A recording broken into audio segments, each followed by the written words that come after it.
I think we all have versions of ourselves that we're trying to come to terms with, trying to reconcile. For me, there is a version that wants to build something, that needs to create things, that has a drive and a passion to make something meaningful. And then there's a version that just wants to be still, just enjoy experiencing the world.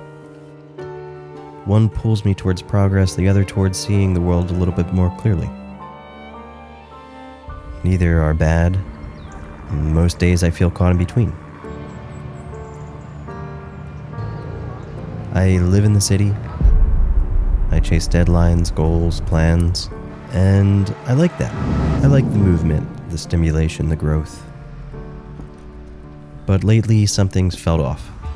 It's hard to notice what you're missing when the noise never stops.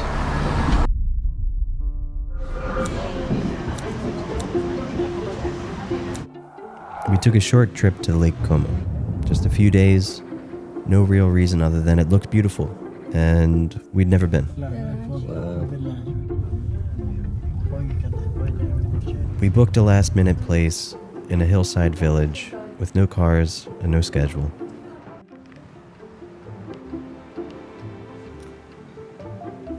And when we got there, it helped me see a little bit more of what I was missing in the noise. What's up, Doc?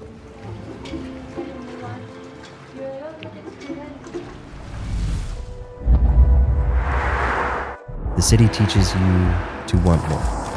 Everything is urgent. You measure time by what gets done. You wake up early, and you're already late.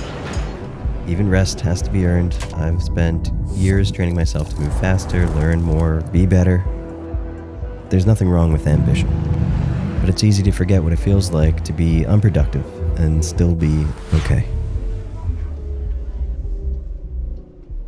Often when I'm unproductive, I feel this underlying sense of guilt for not doing anything, for not pushing forward and moving forward and bettering myself. But what the lake seems to teach you is that you don't need that much. The lake teaches you to want less. The next morning, I woke up before sunrise. There's a kind of silence you can't find in the city. It's not just the lack of sound, it's the absence of expectation, ambition that surrounds you, the energy of other people wanting to get things done as well. I'm starting to come to the conclusion that ambition and stillness aren't enemies. I used to think I had to choose. Either I was driven and focused, usually on the grind, making more money to continue to travel, or I was present and grounded and taking everything in while I was traveling. But maybe those two things aren't opposites, and I'm starting to find a way to make those two things exist. Maybe they're companions, each one giving meaning to the other.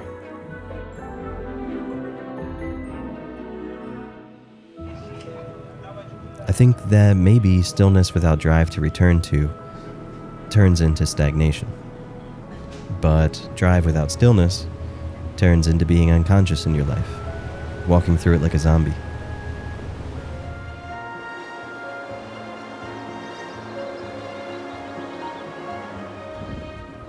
Time feels a little different when you're not rushing through it.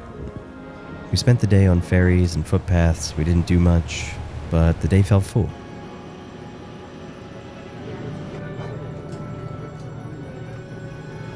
When you slow down, time doesn't move slower, it expands. The second stretch, the space between thoughts opens up. You can hear yourself again, you can listen to the world again.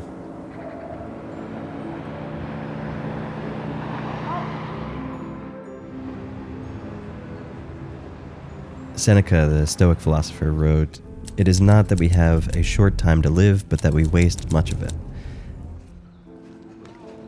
But that makes me wonder what counts as time wasted. I used to think it was anything unproductive, but now I'm not so sure. I feel like I wasted a lot of time in my 20s, and over the last few years, it's been almost a rush to try to catch up.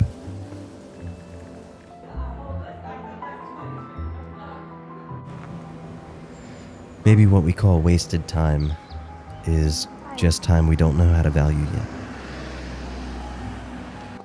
And I've struggled to try to hold both sides at the same time. I keep thinking that I need to fix this contradiction inside of me. Like one side has to win. Like I have to figure out who I really am and then cut the other part loose. But maybe the tension is the truth. Maybe the duality is the point. We're not meant to be one thing all the time. We're meant to stretch, to shift, to move in and out of seasons, to be fierce and soft, restless and still. Nothing can exist without its opposite.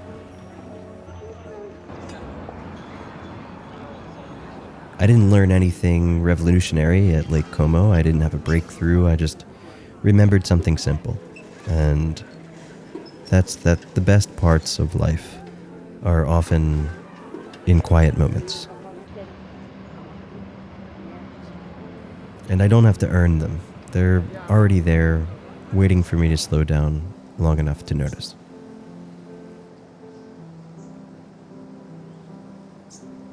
If you're on your own journey of slowing down, then maybe this channel's for you. Consider subscribing. If you like this video, I think you might like this video here I made on a quiet trip to the Cinque Terre in the off-season. Let me know if you've had a moment of stillness in your life that made an impact on you, or if you can't wait to find one. And I'll see you soon. All right, peace.